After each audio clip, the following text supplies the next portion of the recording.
It's the They just practical. they just keep coming back. They show up every Monday. It's the Practical Prayer Podcast pre-show on New Thought Media Network. I am Bill. That's Carol, and in a few minutes we're going to start recording episode number 223 of the Wow. Practical Prayer Podcast. That either means that we are fascinating or stubborn, maybe both. Maybe a bit And of both.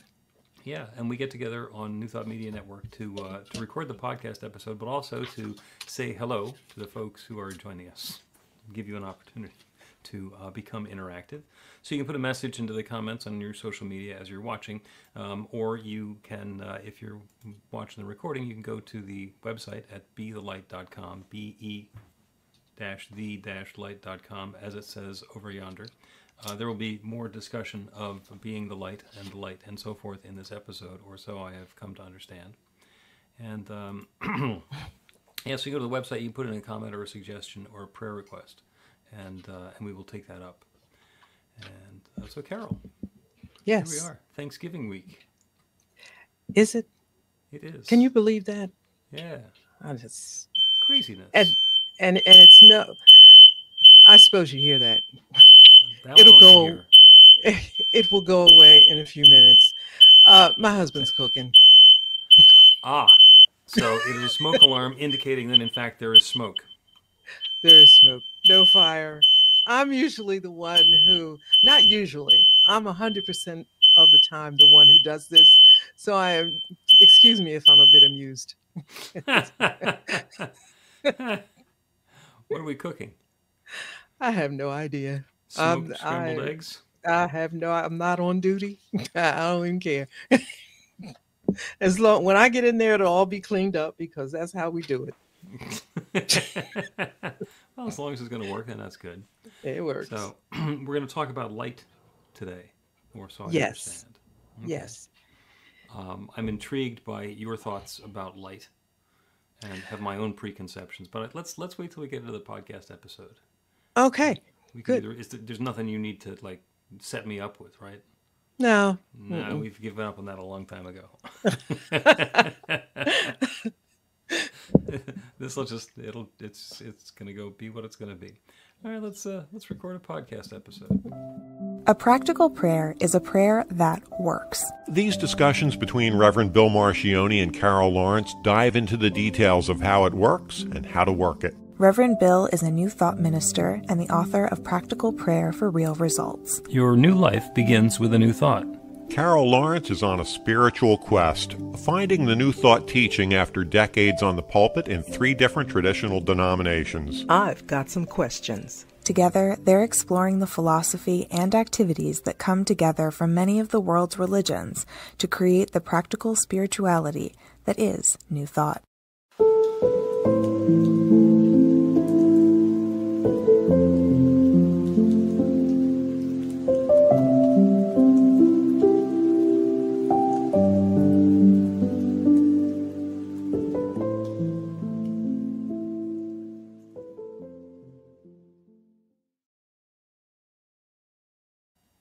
Welcome to the Practical Prayer Podcast. I'm Carol here with Reverend Dr. Bill Marchiony.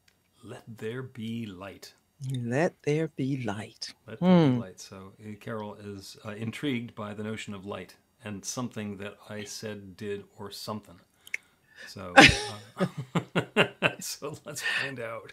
Well, this idea of light just keeps popping into my head, and of course, your website is Be the Light. Right. Correct. For you to be the light. I'm assuming that I've always assumed that that's what you were saying, but I was thinking now in this world of brilliant darkness, how do we be the light? And you can't. Trusting the light that you see, that's probably another episode. But it's just people aren't, when somebody will ask me, how I'm, whatever, how this has changed me or whatever. And I said, I notice that I don't smile when I go out as much. But the light seemed to be taken away, you know, everywhere. Like people just are losing so much hope. Now on the, on the side of New Thought and looking through my spiritual lens and all that, I can see something different. So how do you be the light in all of this brilliant raging darkness? Brilliant darkness. That's just such an evocative term. And I know exactly what you're talking about. And the first thing that comes to mind is that if you go out in the middle of the day and somebody lights a candle, you might not notice. But in the midst of the brilliant darkness, that little candle, suddenly everybody can see it. And there's always a cycle. So if we are in a darkness cycle, and that means that eventually the darkness cycle will come to an end. Now, it might be this week, it might be in 5 years, it might be in 25 years. I mean, the Dark Ages lasted for a while. And, before the Enlightenment happened, and then things got better. However, they did better they did get. And the advantage that we have is in the darkness, it is easier to see where the light is. And in the darkness, there's also room for a lot of nefarious nonsense to go on. And and that's one of the concerns that I have now, is that there are some folks that are doing things that are just completely unacceptable to me, and they're doing it in the dark behind closed doors. Unfortunately, that's kind of been the way things go for a while. So again, as that particular darkness gets brilliant, then there's an opportunity for the light to shine. Maybe there's going to be a change happening. I don't know. I don't know. But the whole idea behind Be the Light is that there is a light. And that light is shining through and as and in everything. And when we own it, when we accept that we are that light, when we are willing to be the light, then transformation becomes available. Because suddenly it's not being done to me, it's being done as me. The light doesn't wonder why it's getting bright around here, it's being light. And that's the idea. And that we can nurture that aspect of ourselves, of the way we engage in the world, and internally and externally, and that actually that brings about transformation. I think you wrote something a long time ago. I read it, that the sun is still shining, or the light is still shining. Does that sound familiar to you? Oh yeah, even in the middle of the night. Okay. So it doesn't change the sun. Yeah, it's still shining. I think maybe because I'm in the midst of it right now, but this feels to me like the hardest I've ever had to work. I know you don't like that, but I'm trying to convey an idea of talking.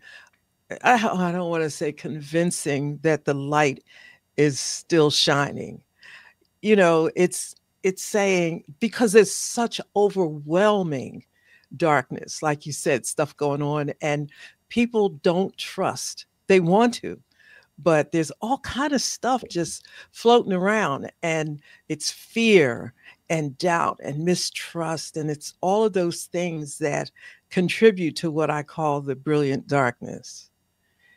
And yet, the light is shining. How do you teach, convince, or talk about even that you can still be the light?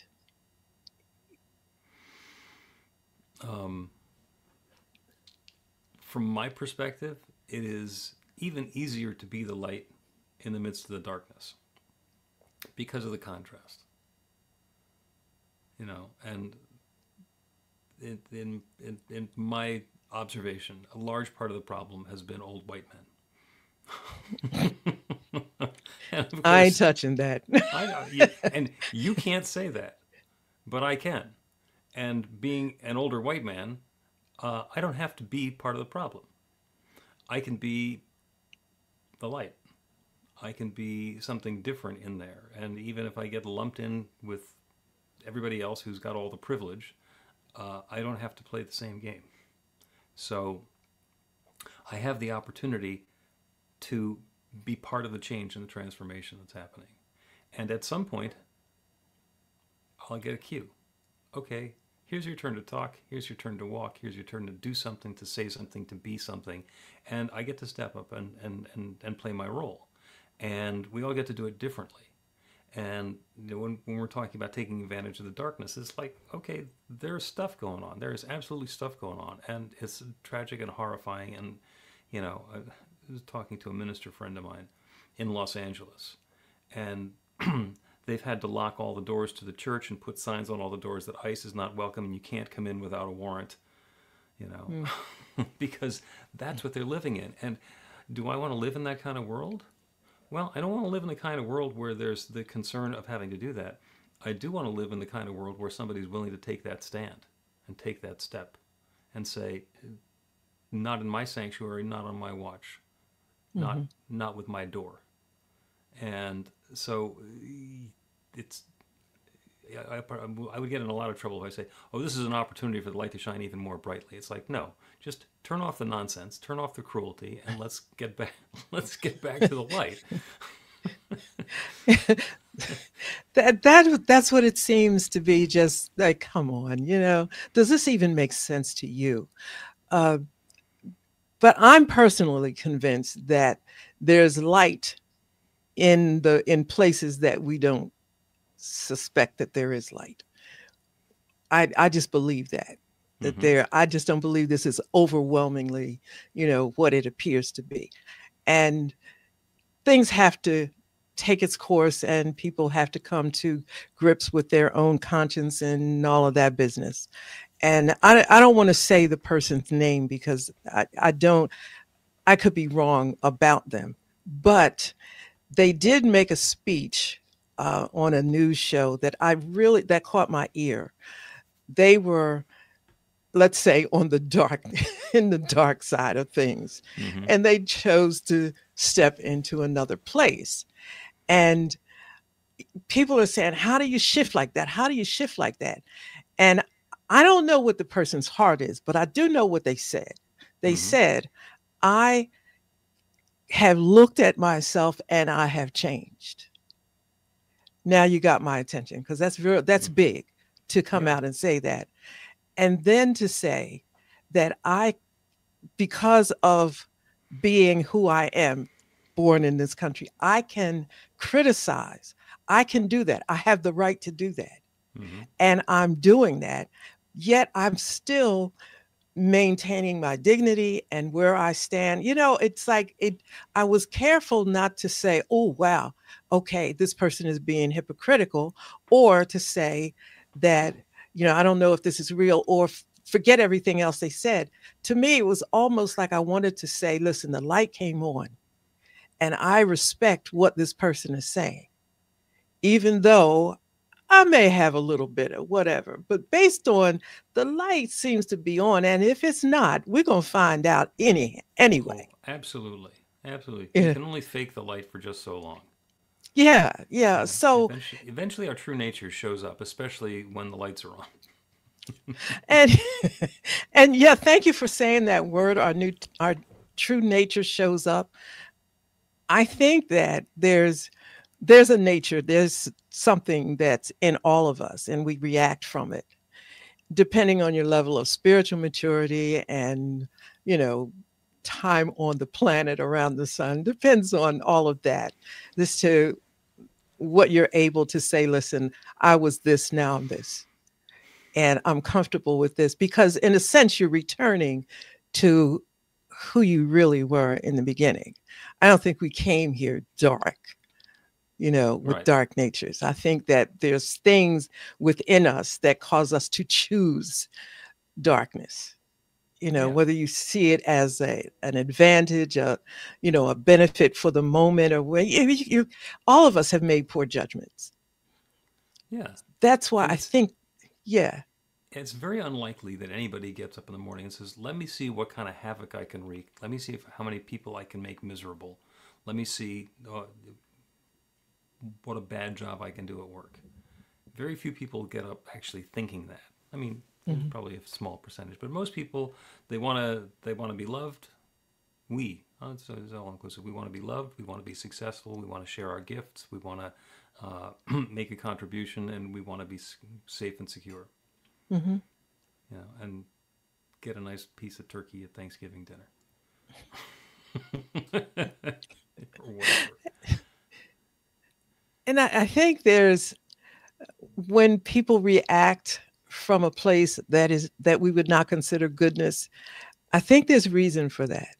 You know, I'm not trying to excuse anybody, but that's what allows my light to stay on. I'm very aware of that. I think that you can be caught in situations in your life where you make poor decisions. Oh, yeah. And I also think you come back to yourself. I think that maybe sometimes you're fortunate enough not to have lost yourself completely. You know, you could be in the midst of stupid and say, oh, this is really stupid and I don't know how to get out of it. But I do think that there's a pullback at some point. And that's why I believe that there's light in the DC area that we don't see. Which, and maybe that's just me being optimistic, but it's just what I believe. Yeah, and there's opportunities for things. There was the handful of senators and representatives released a video, and these are all service veterans and people who worked in the intelligence community, and they did a video reminding anybody who is watching, specifically people who are active in the military and are working as agents of the government, that they took an oath to follow the law, and that and specifically that they don't have to obey an illegal order. First of all, you shouldn't have to remind anybody of that, because they all remember standing up and taking the oath, because it was a big deal. That was when the job started. Before that, you weren't in the military. Before that, you weren't working for the CIA. So everybody knows that, and it's obvious. And there is a difference between a legal order and an illegal order. And if you don't think so, then go watch Judgment at Nuremberg, because I was just following orders is not a defense. So we all have our own agency, and we have that light that's shining inside of us. And this video is just to remind people, you are the light, let the light shine. Follow all legal orders, and you don't have to follow ones that are not legal. And the part that was astounding is the firestorm that erupted, calling those 6 congressional representatives traitors for reminding people of the Constitution and the fact that they took an oath. And those are the sorts of ways that the, what do you call it, brilliant darkness shows up. And even just a little bit of light is shining through and making even the most skeptical, hesitant, judgmental people go, wait, what? Yeah. That's why I think it's there. Light is there, because there's so many things that make us react outside of ourselves, perhaps. And maybe I'm just giving too much, rope. I've been accused of that. But I think that we're not perfect all the time. And you can be threatened. Your well-being can be threatened in a number of different ways. And you had just any number of things. Everybody, it doesn't take 100 lights to light the room. Right. It only takes a few. And trying to give people that encouragement that it doesn't take, whatever the vote tally is to make things different. Well, righteousness doesn't always win out. Right doesn't always win out. And it's not about that, I don't think. Because, this universe, I don't think it's moral anyway. I don't think that there is, something out there that's saying, if you do this, it's right. If you do this, it's wrong. It just depends on where you do it and all of that. I mean, it's subjective in a sense. Yeah. Just hold to what we know about the light is always shining. You know, it can rain 2 weeks in a row. I'm going to be extremely unhappy because I'm going to have several bad hair days if it rains like that. But I know eventually the sun is going to come. It hasn't gone anywhere. It's just stuff happening right now. Yep. I'm going to talk about the levels of consciousness, because it's not what you do, it's the level of consciousness from which you do it. Let us first take a break, and then we will talk about some science. Get inspiration in an instant. God calls are the gentle and uplifting moment of truth to help you remember that the bright light of God's love is shining right now as you. It's your God Call with Reverend Bill. Start your 2-week free trial today, and you'll get a phone call 4 times a week from Reverend Bill with an uplifting half-minute message filled with insight, wisdom, story, and fun. Let your light shine. You can answer the call to listen to it live or let it go to voicemail so you can hear it later. After the free trial, your subscription is just $5.95 a month. The details are at godcall.org. God calls are disruptive, intentionally. Whenever you write something, put on a gold star. They take you away from your routine to remind you about the truth of who you really are. They come at random times between 8:15 a.m. and 6 p.m., so you won't be expecting them. And somehow, the message is exactly what you need to hear at the time. Magic is loose in the world. It's a moment of motivation in the middle of your day. Find out more and start your 2-week free trial now at godcall.org. Welcome back to the Practical Prayer Podcast. I'm Carol, here with Reverend Dr. Bill Marchiony. And we're talking about the light. And I made the comment before the break that what somebody does matters, but the intention and consciousness from which they do it matters more. And Dr. David Hawkins has written a bunch of books, and one of them is called Power versus Force. And what he did is he determined that using muscle testing, you can get an answer from the divine, basically a true-false, but for any statement or situation or circumstance. I mean, and this has been used for people to find out what they're allergic to. You clear the muscle test and you have them touch just the container holding something that might be an allergen, and if their muscles go weak, then they're allergic to it, and if their muscles stay strong, then they're okay with it. And this statement is something like, this food is healthy for me, and if it's not, then the muscle goes weak. So using this technique and lots and lots and lots of muscle testing, they calibrated the universe and determined that there is a logarithmic scale from about 20 to 1,000, which are those levels of consciousness going all the way from shame and guilt and apathy and fear at the bottom of the scale to non-duality awareness and supracausal truth at the top end of the scale, enlightenment. And when we do something from the level of consciousness, that the bottom end, the reptilian, see it, kill it, eat it, just reaction, then it's very low consciousness, and can be automatic, and it's not necessarily intentional. When we do something from a higher level, as we get up towards that I am presence and enlightenment consciousness, our actions and our intentions and our consciousness become much more powerful. It also is much less likely that we're going to do things that are hurtful to the rest of humanity. And the interesting part is that since it's a logarithmic scale, the ones at the higher end of the scale are much, much more emphatic, much more powerful than the ones at the lower end of the scale.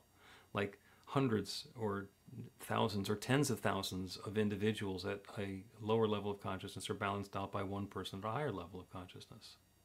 So when we talk about being the light, we've got all of that brilliant darkness, which is down towards the bottom end of the scale. It just takes a little bit of additional light and brightness, a higher level consciousness coming into the world to shift the consciousness of humanity.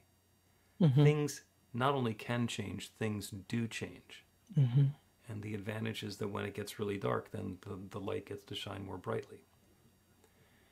And as soon as somebody starts to get the idea that maybe they're the light shining brightly, that elevates them. Mm-hmm. You know, I think it was Gandhi who said, "Be the light or be the gift that you wish to see in the world." Yes. Yeah. That's it. That's it. Claim your good, claim your light, and shine it. And I think it seems to be going that way, ever so slightly. However, depends on where you look. You know, it does. And believe me, I just really understand where people are at this point, because there are people that don't let their light shine coming out of the woodwork daily. Oh, yeah.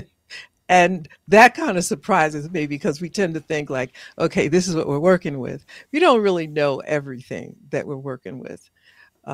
It comes out as it comes out. However, I think about the analogy of the sun. Well, the reality of the sun, it's always shining. Mm-hmm. And I don't think that anybody, any history that I read in school, dared to try to mess with the sun in terms of dimming the light of the sun. You don't go near it. You just don't. Right. It's because it's not going to work. It's not going to work. It's not going to work. So I'm thinking, and the sun isn't the least bit worried about what we're doing. You know, it is its own thing, and it's doing it. And I love thinking about the rhythm of the planets and how everything just does what it does. It seems like the human is the only thing in this whole cosmic ecosystem that thinks I can shift things all out of place. And I'm thinking, relax, will you? Because this ain't gonna work. But I have there is somebody I know that is deeply concerned about the collateral damage. Yeah. And I said, but it's above my pay grade. I don't have an answer for that. I can't answer that. To say that it always has been collateral damage in war, that's not good enough. That doesn't make it, you know what I mean? Yeah. There's a whole lot of reasons to look a fact in the face and know something better, to be able to look at darkness and say, this is not the kind of darkness in which I'm going to be living, and take a stand and move towards it. Now, you're talking about the sun, and you actually made me think of a section from the very beginning of Mark Twain's book, A Connecticut Yankee in King Arthur's Court, which you may or may not remember, where this guy, for some reason, time travels back into the days of the knights. And they think that he's a wizard or something, and they're going to put him to death. And he happens to know that on this particular day in history, there's a total eclipse. And it was in the place where he was, and so he knew that at this particular time, the sun was going to go away. Well, so he used that, because he was the only one there who knew that it was going to get dark in the middle of the day, and it was going to get frighteningly so. And so he said, if you do anything to me, I'm going to make the sun go away. And they said, no, you're not. And he said, watch me. And the sun went away. and the people got a little panicky. And they said, okay, we won't do anything to you. Can you bring the sun back? And he knew how long it was going to take. And he said, you sure? We can just wait here in the dark. And eventually he said, okay, let there be light. and following that, he was held in relatively high esteem. So there are ways that the darkness can be of benefit, whether it's that situation just because it's a marvelous trick of of storytelling. But when it's dark, sometimes it's easier to make a point.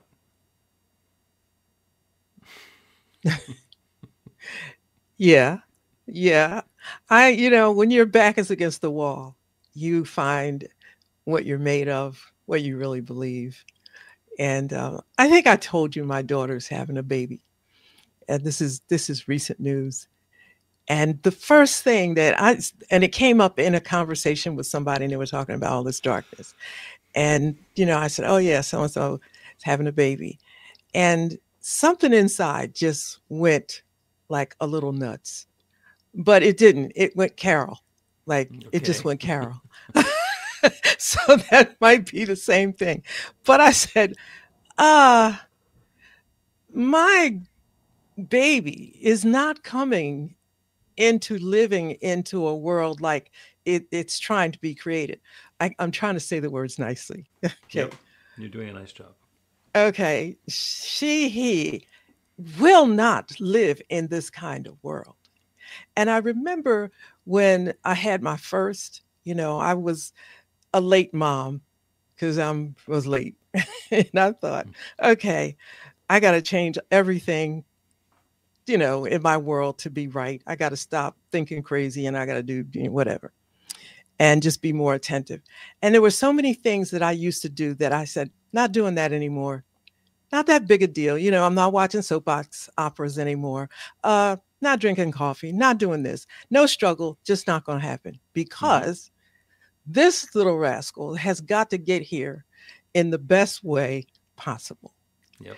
And I felt myself going back to that. This one has a name already. He or she is not coming into a world where they cannot be the best that they can possibly be, and that can be in a world that's the pits and you say, okay, you can be the best you can be there. That's not what I mean. That's not what I mean. I was born in this country, and whether it's drinking the Kool-Aid or not, I learned the Constitution because I was in my classes. And if you came home to my mother and you didn't know that Constitution, you were in trouble. So I know the kind of world that was intended for me. I will not accept anything less for my grandbaby, which is not the first. So it's not like I'm getting all mushy, but it's mine. Yeah. And this one is going to start from the level playing field that all of us did, period. And somebody was trying to convince me. Yeah. Somebody was trying to convince me that, oh, well, how do you know? I don't have to figure it out. That's just it. Reverend Ike said, it can be no other way. And I'll never forget, whenever he said that, nobody ever asked him to explain it. Right. That's just it. Yeah. So whenever y'all clean this mess up, it doesn't matter. There's some optimism, especially for this country.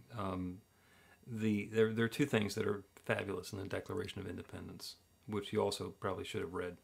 The first was one of those great rhetorical tricks that Thomas Jefferson used, which is along the lines of Reverend Ike's, where he said, we hold these truths to be self-evident. So now how do you argue with that? Yeah. Okay? Yeah. But the other thing is there was a whole list of grievances. Here is why we are declaring independence from the British crown, and it's because the king is doing these specific horrible things that are unacceptable to us. And you know what? They were unacceptable in the late 1700s, and they're equally unacceptable 250 years later, and eventually the same bunch of people is going to say, this ain't working for us. There's some light here, and I'd rather see some light than some of this, whatever this is. And quoting you again, the brilliant darkness gives us an opportunity to let that light shine. And it will. Because it's always shining, It's always, I'm absolutely convinced that I got that from one of your classes or something that you wrote, but it's the way it is. So how do we, I'll save that for another conversation, because there's something I thought of in high school, and I was in high school, I'm telling it all, but during the height of the civil rights movement and all of that, and it lasted long enough. And I remember so much that I didn't understand, and the upperclassmen were just emphatic about certain things. And here I was, this kid like around in the 10th grade. I didn't dare say anything because I didn't understand the whole thing, but I had an opinion. And to me, it was a lot of talk I won't say noise because that's disrespectful. I don't mean that. But it didn't feel like people were listening.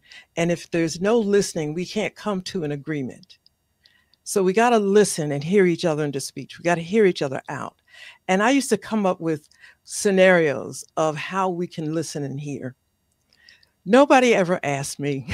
so I didn't get in the history book. But we've experienced those kinds of things over the years, over the decades. And I've always gone back to that idea it comes back to me. There has to be a pause here so that because we can survive this. There's an answer. There's just a bit of confusion. And if we can stop and pause this, we can find our way back. And I'm at this age now, and I don't have any more voice than I had, when I was 10, but I still believe that. Yeah. I still believe it. Like in the supermarket, this is the second time this happened to me.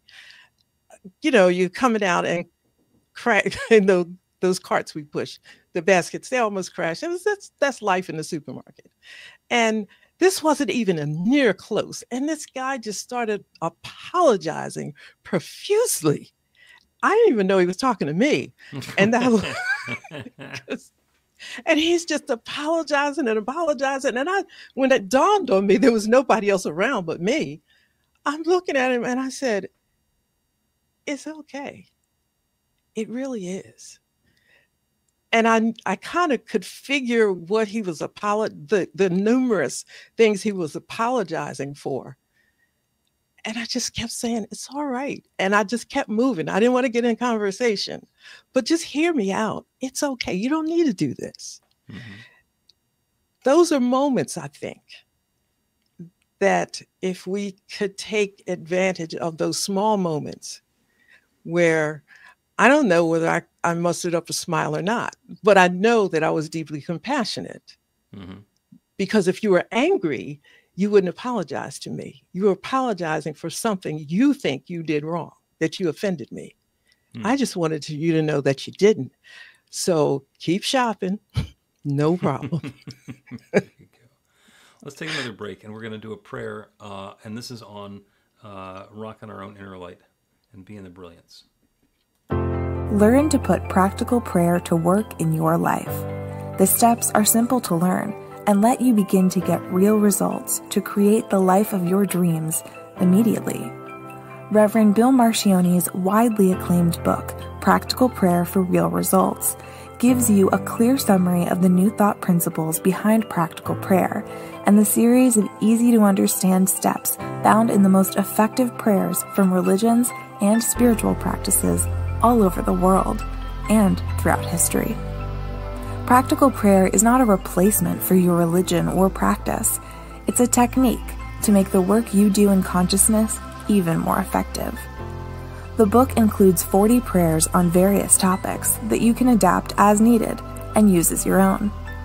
Practical Prayer for Real Results is available in paperback, Kindle, and audiobook on Amazon or at b-the-light.com. That's b-the-light.com. Welcome back to the Practical Prayer Podcast. I'm Carol, here with Reverend Dr. Bill Marchiony. We have been having a wonderful conversation about the light, about seeing the light, about being the light, about the darkness, and especially the situation in American political life lately where it seems like we have been enveloped by the brilliant darkness. And so we end the episode with a practical prayer. And this one is going to be about the light, specifically being the light, because we can. I love talking about creation stories because we all have a creation story, and I love the fact that they all have so much in common.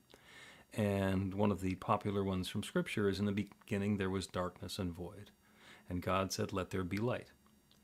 And there was light. And that describes a creative process about having an idea, in this case, light, releasing the word of intention into that creative law, let there be light, and then having the law respond, and there's light. Mm-hmm. And that's a practical prayer. That's the way it works. It works that way all the time. As we set a conscious intention, get our disbelief out of the way, we are creating a new, or initiating a new creative process, where that same creative power that creates everything is then bringing some newness about. And that light shows up in lots of different ways. It shows up as happy coincidences. It shows up as brilliant inventions. It shows up as somebody changing their mind about something that they seem completely dead set on. It shows up in lots of different ways. And the other end of the creation story spectrum is the scientific one, the Big Bang. In the beginning, there was just this singularity, this incredibly dense singularity, and for some reason it began exploding or expanding or whatever Big Banging is, and that's been going on for 14.5 billion years. And everything that exists is a result of some reaction or unfolding of that one showing up in a different way. And that includes billions of galaxies, and includes all of us and everything that we are and everything we do. And it's the same story. In the beginning there was fill in the blank, and that fill in the blank said, let there be fill in the blank, and there is fill in the blank. You know, whether it's going to be a universe or light and the other things that are spoken of in Scripture. So we're all participating in that.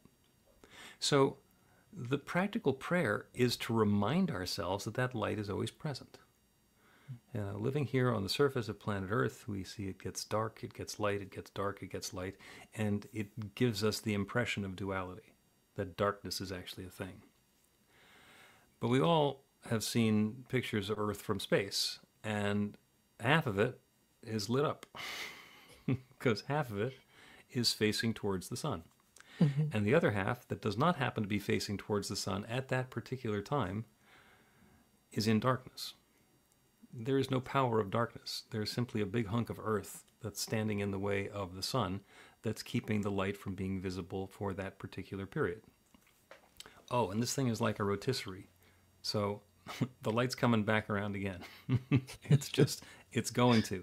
And if you're standing out there in space looking at the Earth, and the left side of the Earth is lit up and the right side of the Earth is dark, if you look over to the left, there's the sun.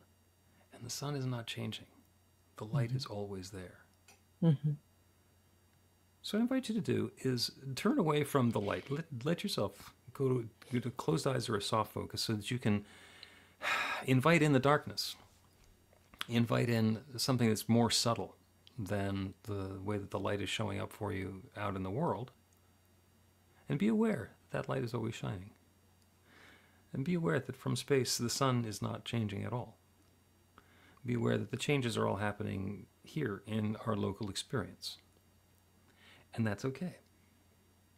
And if we are shining brightly and we go down to the lit up side of the planet, we're not nearly as noticeable as when we go to the darkened side of the planet. So we have the opportunity to change the experience that's happening by being that bright light of divine love. And it's not like we need to make the light happen. That light is shining in and as and through all of creation. Everything everywhere is that divine light, that infinite energy, that love intelligence showing up in its own specific way. That same thing is true of me and of each one who is within the sound of my voice. We are all that bright light of divine love shining in our own specific and particular way. And as we open to new possibilities, as we set new intentions, as we turn away from experiences that are no longer serving us and invite in something different, that creative law that creates everything is already responding. It's creating that newness. So I know that when enough of us have an idea of a new way for the light to be shining, it just does. The pieces just fit together, and it does. So I set the intention now for love unfolding, as good as I can imagine and even better. And the same goodness unfolding for everyone, all 8 billion of us here on planet Earth.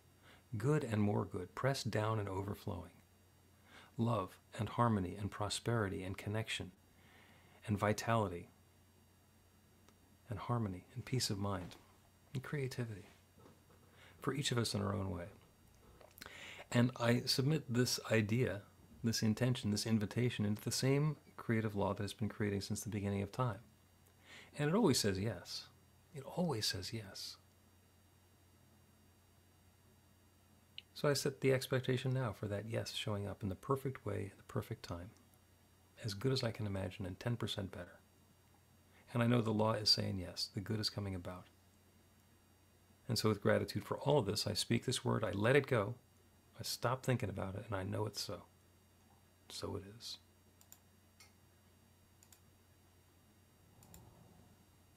The Practical Prayer Podcast with Reverend Bill Marchiony and Carol Lawrence is a production of BeTheLight.com. be-the-light.com. Where you can find more information about practical prayer for real results. Our theme is by Music of Wisdom. You can learn about the spiritual community of New Thought Philadelphia with daily guided meditations, Weekly celebrations of spirit, and Reverend Bill's classes in practical spirituality at newthoughtphilly.org.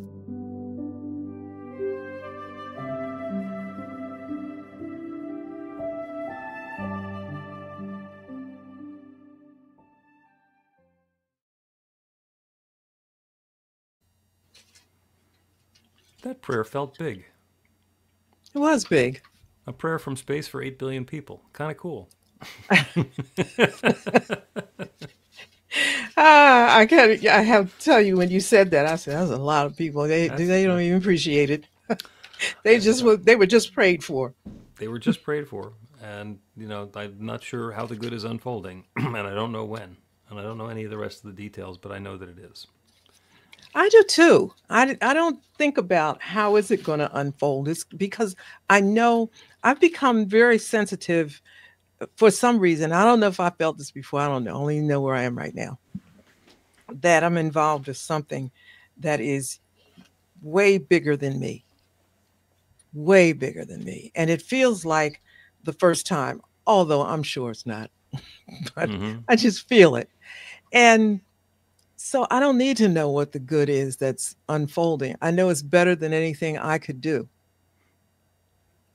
because I have a bit of confidence in the way I think and the way I see things.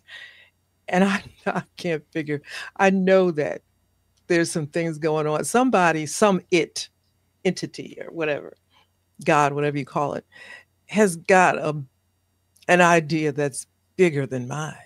Because I think my idea is pretty good, but it's never taken off in terms of, peace and camaraderie and all that. It doesn't take off, but the transformation could be coming in all kinds of different ways. I have said on more than one occasion that the thing that will unite humanity and make us all aware of our oneness faster than anything else would be intelligent space aliens. Right? Okay, why do you say that? Because as soon as the tentacle people show up in their spaceships, and they've obviously got enough going on that they've got spaceships and enough free time to come visit us, so suddenly we're not alone in the world, and we're the ones who don't have tentacles, that makes all of humanity the same, and the space aliens are then the others. They don't even need to want anything from us. There's just enough differences like, oh, okay, we just rearranged the playing field. Everybody is on Team Human now. Okay. I'm not, you know what? That which we don't understand, we seek to destroy. That's not new. Right? Yeah, but they're showing up in spaceships, so the chances of us doing them in is relatively, in spite of all the Will Smith movies, probably not going to happen. So hopefully they're not showing up looking for a fight. But anyway, we don't know when that's going to happen. So we can't count on that particular one. I think there's some other things that could happen in the world of energy. I heard my daughter is visiting from her PhD program for the holidays. And she said that one of the real high up mucky mucks in the AI world said that the thing that we need to pay attention to is when AI starts to develop its own language and doesn't tell us what it is, we need to turn off the AI. And apparently in 2017 that happened with Facebook's AI. It started developing its own language and they had to turn it off. Oh. Listen, 8 years ago. That must have been the year I went to Facebook jail.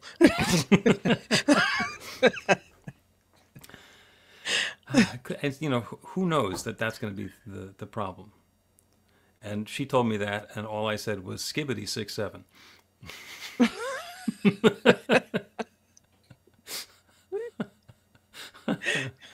Which for any, that's like middle schooler code language. That doesn't mean anything. Anyway, you have been listening to the Practical Prayer Podcast pre-show, and this is the post-show. And obviously, we've gotten way into silliness at this point.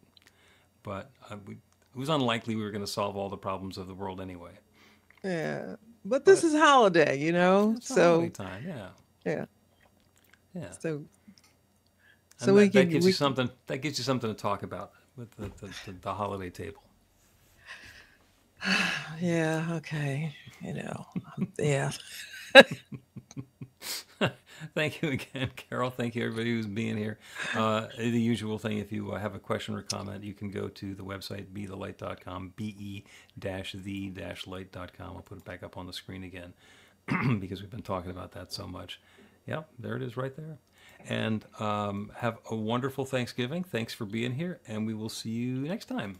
Please help us say thank you to our organizational sponsors, including the Hefferland Foundation, Affiliated New Thought Network, International New Thought Alliance, Science of Mind Archives and Library Foundation, Center for Spiritual Living Denver, Center for Spiritual Living Midtown, New Thought Philadelphia, Planned Happiness Institute, Summit Center for Spiritual Living, One Heart Retreats, Center for Spiritual Living on the Lake, Unity Kitchener, Unity Spiritual Center Ottawa, Om Center for Spiritual Living, Satya Center, Begin Within Ministries, Center for Spiritual Living North Jersey, Unity of Savannah, and the Center for Spiritual Living Seattle, as well as all of our individual donors. Thank you for being part of the New Thought Media Network. Please like, share, and subscribe. New Thought Media Network, positively inspiring.